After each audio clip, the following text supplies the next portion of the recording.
Le bon financement de votre projet immobilier. Bonjour, je suis Eric, investisseur immobilier depuis 2003 et dans cette vidéo, nous allons parler financement immobilier. Je vous retrouve juste après le jingle.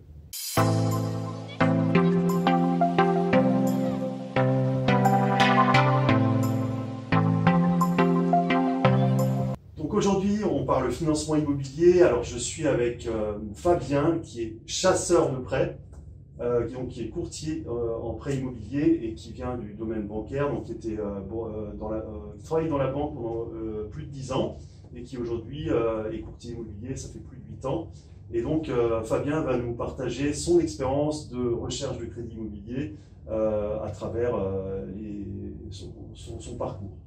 Fabien, merci d'avoir accepté cette discussion. Merci Eric. Merci d'être venu ici pour discuter. Merci pour l'invitation. Avec plaisir. Donc le financement immobilier, c'est une étape très importante pour l'investisseur immobilier. C'est en fait le passage qui lui permet de concrétiser son projet. Et c'est un passage obligé pour tout investisseur. Et donc toi, tu es courtier immobilier et tu interviens pour aider les personnes à trouver leur financement. C'est bien ça? Ma démarche, elle est double. Elle est d'abord d'obtenir le financement et de permettre justement la réalisation du projet par l'obtention du financement. C'est la condition sine qua non pour qu'un projet immobilier aboutisse. Donc je suis là pour la réussite du projet et donc pour l'obtention du prêt. Et évidemment, qui dit obtention du prêt, dans les meilleures conditions. On peut parler de taux, on peut parler de frais. Mais voilà ce que mes clients attendent aujourd'hui de Fabien Dumoulin, d'un courtier, en l'occurrence de chasseur de prêt. Voilà, c'est vraiment l'obtention du financement aux meilleures conditions. Ok. Alors, question importante. Qu'est-ce qu'attend le banquier lorsque tu viens le voir ou lorsqu'un client vient le voir pour obtenir un crédit immobilier? Dans quel état d'esprit faut-il venir chez le banquier et comment aborder cette question du financement? Alors dans cette période de taux qu'on sait relativement bas, relativement faible, historiquement bas, la psychologie, on va dire, des banquiers a quelque peu varié.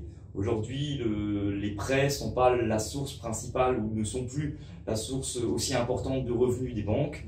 Donc il y a un élément très important qu'il faut mettre tout de suite en avant, c'est que le prêt immobilier est un élément de fidélisation pour les banques, fidélisation des clients pour les banques, mais que ça déclenche vis-à-vis des clients aussi une obligation de contrepartie.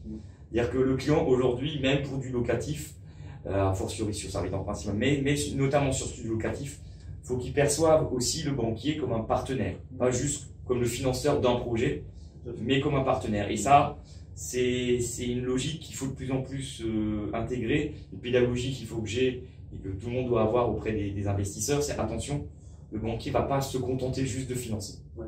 C'est important ce que tu dis aussi, la notion de partenariat, parce que c'est vrai que quand on commence à investir, souvent on cherche une banque, on va trouver un banquier avec qui les choses se passent bien, et après ça va se construire sur le long terme quand vous allez acheter un deuxième bien, un troisième bien, un quatrième. Si vous avez un partenaire avec qui vous avez le courant passe bien, vous avez confiance, il a confiance en vous, ça sera beaucoup plus facile d'avancer que si vous cherchez toujours à être opportuniste. Donc moi je sais que par exemple avec ma banque, ce que je fais, si la banque me propose de faire l'assurance chez eux, je suis content de le faire avec eux parce que c'est un échange de bons procédés. Ou si la banque, par exemple, me propose une assurance pour mes appartements, très naturellement, je vais la prendre chez eux. Voilà, en cas du partenariat qui est installé de par l'opération. C'est dans ce sens-là qu'il faut vraiment insister. Aujourd'hui, on est dans une société où effectivement, on a tendance avec Internet à essayer de chercher les meilleures conditions. Et c'est mon rôle, je ne discute pas. Mais je pense qu'il faut juste intégrer dans la psychologie des investisseurs le fait qu'aujourd'hui, on n'est plus comme il y a quelques années où les taux étaient à 3-4%, où la banque, avec un simple financement, on va dire, faisait de belles marges. Aujourd'hui, la banque, elle a besoin, au-delà du financement, d'intégrer des services, des produits. Et ça, c'est vraiment une notion qu'il faut intégrer. Après, il y a la relation humaine, le conseiller qui est important. Mais c'est vrai que ce climat de confiance qui peut s'installer, notamment pour des futurs projets, il s'installe dès le financement, dès le premier financement. Donc là, on parlait des premières réflexions, des premières idées qu'il faut avoir quand on va voir le banquier. C'est sur ce point-là que je voulais insister, c'est sur la notion de contrepartie et de se dire, on ne va pas prendre le maximum au banquier et ne rien lui donner. Voilà. Ça, c'est une chose importante. Après, pour nous, investisseurs, le point qui est important, ce qu'on attend aussi de la part du courtier ou du banquier, c'est une réactivité. Parce qu'on voit souvent que des fois les demandes de crédit, bah, ça a tendance à se prolonger. C'est un peu chronophage. Hein, voilà. C'est des délais qui sont de plus en plus longs aujourd'hui, qui sont aussi des fois liés, faut le reconnaître, à un problème d'organisation au départ du dossier. C'est-à-dire que là, je mets un peu en avant mon activité, mais c'est vrai que quand le courtier intervient, le rôle, et c'est aussi l'intérêt pour le banquier quand le courtier intervient, le rôle du courtier, c'est d'être efficace. Le courtier, il a envie de faire gagner du temps à son client, envie d'en faire gagner à la banque. Plus vite le dossier est réglé, plus vite tout le monde est content. Et donc moi, un de mes rôles, justement, c'est de cadrer tout ça. C'est de dire au client, dès les premiers rendez-vous, pour aller voir le banquier, il faut avoir un dossier comme ça. Il faut avoir tels éléments, tels arguments. Et quand on va voir le banquier, on aura telle proposition qui nous permettra derrière de déclencher telle et telle chose. Mais c'est très important d'avoir cette préparation en amont, parce que sinon, effectivement, on est confronté à quoi? À des échanges pendant des semaines et des semaines. Le courtier qui demande à son client, le banquier qui demande au client. Et au bout de 3 semaines, on n'a toujours pas l'avis d'imposition, on n'a pas encore les extraits. Donc voilà. Le temps passe vite. Hein. Voilà. Souvent, quand on signe le compromis de vente, dans la plupart des compromis, on laisse une période de 2 mois pour obtenir le financement. 2 et 3 mois, oui, effectivement. Moi, je conseille de mettre au moins 3 mois parce qu'on sait qu'avec les banques, ça dure. Il suffit que vous soyez, par exemple, si vous êtes en fin d'année, il y a Noël, ça fait 2 semaines de plus, tac, ça décale tout. À partir du 15 décembre, il se passe évidemment moins de choses, hein, voilà. d'une manière générale. Exactement, donc mettez au moins 3 mois dans vos compromis, ça vous laisse le temps de trouver les bonnes propositions bancaires. Mais c'est aussi important d'avoir un partenaire comme le courtier qui va accélérer les choses. Et ça, c'est... Parce que si on parle de délai, je me permets rapidement de parler des délais.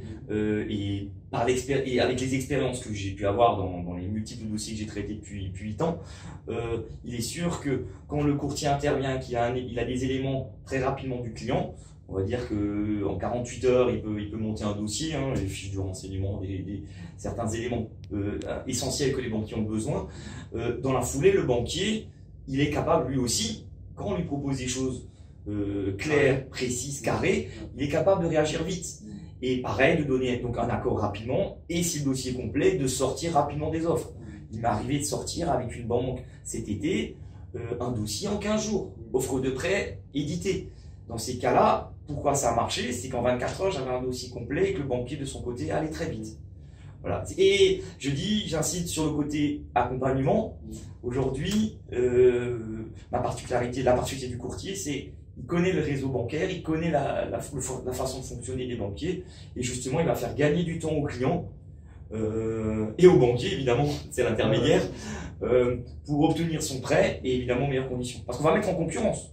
Quand je vois un dossier, je vais le proposer à plusieurs établissements bancaires. Ouais, et en fonction de ce que recherche le client aussi. Exactement. Par exemple, si vous cherchez par exemple un crédit avec un report des mensualités pour travaux, eh ben, le courtier il saura où demander aussi.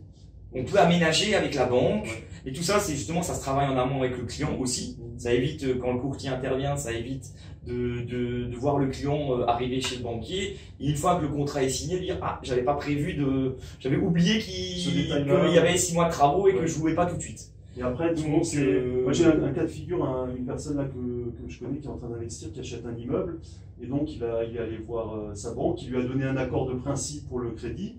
Donc il était confiant, et puis quand les semaines ont avancé, finalement, quand il a obtenu son offre de crédit, la banque lui dit ok, c'est possible, mais il va falloir nantir certains des biens que vous avez déjà. Et donc lui, il était assez déçu parce qu'il ne voulait pas du tout mettre ses autres biens en hypothèque pour acheter les nouveaux. Et il n'avait pas prévu de plan B pendant des semaines. Et il n'avait pas prévu de plan B. Donc là, il se retrouve bloqué. Il va devoir voir des nouvelles banques. Il va encore perdre des semaines. Et derrière, il y a des travaux qui attendent. Et il y a déjà des locataires qui sont prévus pour... Et donc, ça, c'est des situations qu'on veut éviter. Et justement, l'expérience d'un courtier, ça va permettre justement de savoir où aller. D'éviter ce genre de barrière à un moment qui se met en place. Alors, je fais une parenthèse, c'est intéressant ce qui a été dit, c'est l'accord de principe. Pour moi, ça ne veut rien dire, l'accord de principe. Parce que accord de principe, ça veut dire, moi, je peux, quand je rencontre un client, lui dire, sur le principe, vos dossiers tiennent la route. Donc, c'est facile à dire. J'ai envie de dire, quand je reçois les propositions des banques, c'est déjà plus ou moins un accord de principe. Ça veut dire que la banque est intéressée par le dossier. C'est que les éléments que je lui ai transmis l'incitent à vouloir travailler avec mes clients. Par contre, vis-à-vis d'un investisseur, je ne vais pas dire oui, c'est bon parce que j'ai eu une proposition, vous avez un accord.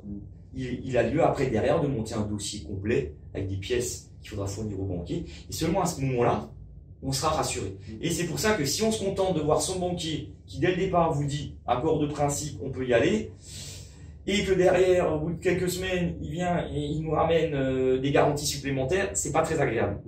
Et c'est pour ça qu'il faut bien avoir la notion de l'accord de principe. Ça veut rien dire. D'ailleurs, ça n'a pas de valeur juridique parce que les vendeurs, ils exigent des accords, des attestations d'accord de prêt. Donc, et ça, on l'a que quand il y a un dossier qui est initié en banque et qui est validé par le décideur responsable, habilité. D'accord. Donc, bon, les étapes, c'est assez clair. Il y a un dossier, il est transmis à la banque l'analyse, il y a un certain délai. Oui. Ensuite, on peut avoir plusieurs propositions, plusieurs banques. On fait le choix. Celle qui correspond le mieux au projet. Alors moi personnellement en tant qu'investisseur, je trouve que les deux choses importantes dans un crédit, c'est la première chose, c'est l'annulation des frais de remboursement anticipés. Si par exemple vous voulez revendre le bien plus tôt, ou alors si vous voulez solder le crédit plus tôt, vous n'aurez pas besoin de payer de pénalité, parce que d'emblée, si vous ne le demandez pas, ça c'est écrit dans les contrats de prêt. Donc demandez cette clause, on peut l'enlever très facilement. Première chose importante. Et deuxième chose, si vous faites des travaux, faites le report de crédit, demandez le report de crédit. Mensualité en fait, c'est des décalages. On peut, s'il y a 3 mois de travaux, je précise, parce que le terme, on appelle ça franchise en capital, on appelle ça report de mensualité, les termes peuvent varier, mais l'idée c'est quoi? C'est de dire que j'achète un bien, il y a des travaux pendant 3 à 6 mois, je peux pas louer, donc j'ai pas de rentrée immédiate. Pendant ce délai, j'ai pas envie d'utiliser de la trésorerie personnelle pour assumer des mensualités sur un projet qui ne me rapporte encore rien. Exactement. Donc on peut effectivement, mais c'est là aussi qu'avec le courtier, avec le banquier, il faut dès le départ préciser. Quand je vois travaux dans un projet, je me dis, est-ce que à partir de quand ça va être loué? Et ça permet de situer le délai au moment duquel on peut le démarrer le remboursement. Donc en fait, c'est plutôt ces points-là qu'il va falloir axer, donc plus des points liés à l'organisation que des points liés à 0,5% de taux d'intérêt en moins, parce que en fait, quand vous investissez, l'affaire, elle se fait pas au financement. C'est pas en gagnant 0,5%, 0,05% de taux que vous allez faire, ça va vous changer votre bonne affaire. La bonne affaire, elle se fait à l'achat. Elle se fait à l'achat et éventuellement à la mise en location si vous donnez de la valeur au bien. Mais le financement, ce qu'il faut, c'est avoir le financement et dans des bonnes conditions d'organisation. Donc c'est ça qui est important et c'est là que le partenaire… Et les modalités, c'est-à-dire que on va des fois avoir certains clients qui veulent rembourser rapidement, donc ils vont partir sur des mensualités, sur des durées de remboursement de 10 ans, 12 ans, en se disant plus vite c'est remboursé. Mais après, qui vont être un peu pris à la gorge financièrement, donc des fois il vaut mieux partir sur 15 ans. Inversement, certains disent je voudrais 25 ans, mais là c'est pas trop apprécié des banques, en tout cas par tous les organismes. Donc il faut aussi trouver un juste milieu et là le courtier il peut toujours apporter aussi son expérience et ses réponses, parce qu'il y a beaucoup de questions qui sont posées par les investisseurs sur le financement. Moi j'ai une question justement au niveau de la durée des crédits. Bon, je sais pas, si on prend la tranche d'âge 30-50 ans, en général, c'est quoi la durée classique de crédit? Enfin moi j'ai déjà une idée, je sais ce que je cherche comme durée en tant qu'investisseur. Ouais. C'est pas toujours celle que les banques imaginent. La durée des investisseurs, elle est plutôt de 20 ans. Plus ça peut être long, mieux c'est. Et je le comprends parce qu'il y a un différentiel loyer-remboursement qui peut être plus intéressant. La logique des banques, c'est plus court, c'est mieux. Donc on part sur 15 ans avec des possibilités de mettre sur 20 ans. Voilà. Mais j'ai envie de dire, il faut retenir, et ça c'est le message, comme avant, le message c'était l'histoire des contreparties et tout ça. Là, le message sur la durée, c'est de dire, retenons 15 ans. Disons que la règle c'est 15 ans, qu'on peut aller en dessous si le dossier est vraiment bien, si c'est bien acheté, l'investissement est bon et qu'il y a un bon rendement, on peut essayer sur un peu moins de 15 ans.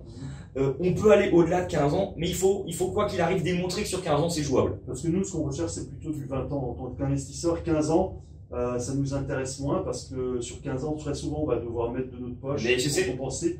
Et nous en tant qu'investisseur on cherche d'être dans le positif. À 20 ans on y arrive. Mais on peut même aller jusqu'à 25, il y a des organismes qui font 25, c'est rare. Mais aujourd'hui, le message que j'ai envie de dire, c'est que au niveau des investisseurs, au-delà de la problématique des contreparties, qui est quand même un point qu'il faut surveiller, il y a cette problématique de durée et après on parlera peut-être aussi de l'apport, mais ça c'est encore un autre point, mais sur la durée, ne partons pas en se disant je veux obligatoire 20 ans ou ça ne passe que sur 20 ans. Voilà. C'est vrai que je veux dire, on peut le demander à la banque, mais si ça ne devait passer que sur 20 ans, ça serait un message, on va dire, inquiétant pour les banques. Voilà. Après, je répète, il y a des possibilités. Les banquiers, si le dossier est bon, ils n'auront pas de souci à faire sur 20 ans. Voilà.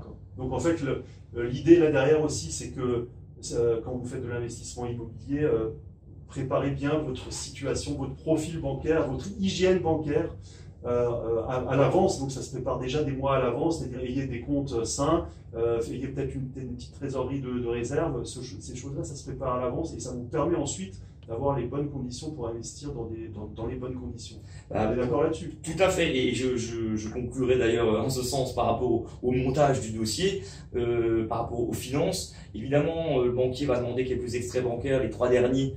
Donc, en termes de timing, si on a eu quelques tensions en début d'année, il vaut mieux faire le projet en milieu d'année, mais en tout cas, idéalement, c'est présenter 3 mois d'extraits sains.